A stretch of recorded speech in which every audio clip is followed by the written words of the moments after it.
Good afternoon বন্ধুরা, শুভ দুপুর। আশা করি তোমরা সবাই খুব ভালো আছো আর খুব ভালো আছো। প্রতিদিনের মতো চলে আসলাম। দেখো দুপুরে তা অনেকগুলো রান্না হয়ে গেছে বন্ধুরা, আর অল্প একটু রান্না বাকি রয়েছে। চলো, যেগুলো হয়ে গেছে সেগুলো তোমাদের সাথে চট করে শেয়ার করে ফেলি। চলো,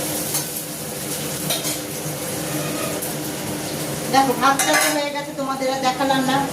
আর এখানে করেছি আজকে রসুন দিয়ে, কাঁচা লঙ্কা ফোড়ন দিয়ে আর শুকনো লঙ্কা ফোড়ন দিয়ে, এটা হচ্ছে পাট শাক ভাজা। আর এখানে করেছি কচুর লতি, এটা পেঁয়াজ টমেটো রসুন দিয়ে কাঁচা লঙ্কা দিয়ে কালো জিরা ফোড়ন দিয়ে করেছি কচুর লতি।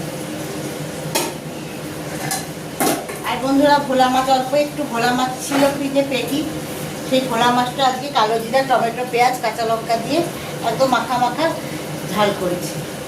আর এদিকে হচ্ছে, চলো কি কড়াইতে বসিয়েছি সেটা তোমাদের সাথে শেয়ার করে নিই। চলো দেখতে থাকো।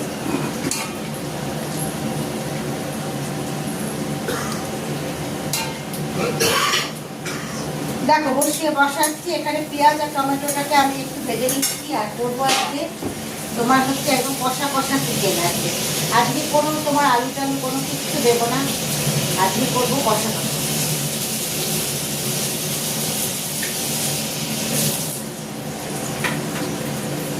চিকেনটা ধুয়ে পরিষ্কার করে নিয়েছি। আর এখানে পেঁয়াজ আর টমেটোটা আমার ভাজা হয়ে গেছে।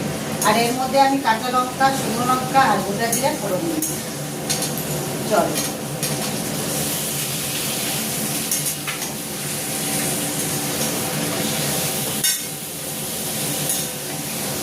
একটুখানি আমি নেড়ে তারপরে আমি পেস্টটা দিয়ে দেবো। পেস্টটা করেছি পেঁয়াজ আদা রসুন আর কাঁচা লঙ্কা, আর শুকনো লঙ্কা দিয়ে বন্ধুরা হচ্ছে খাবো না, কাঁচা লঙ্কাই ছোটো।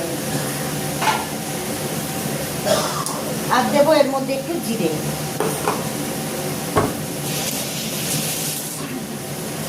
তা মাংসটা দেখো আমি একটু নেড়ে নিলাম, নিয়ে এর মধ্যে এবার আমি পেস্টটা দিয়ে দেবো, আদা রসুন কাঁচা লঙ্কা আর পেঁয়াজ।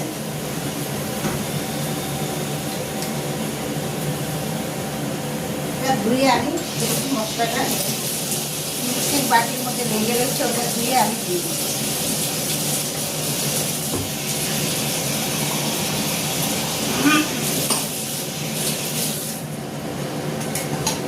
এবার আমি দেবো জিরের গুঁড়ো আর নুন আর হলুদ দেবো। চল দেখতে থাকো বন্ধুরা কীভাবে হচ্ছে আমি এটা করছি।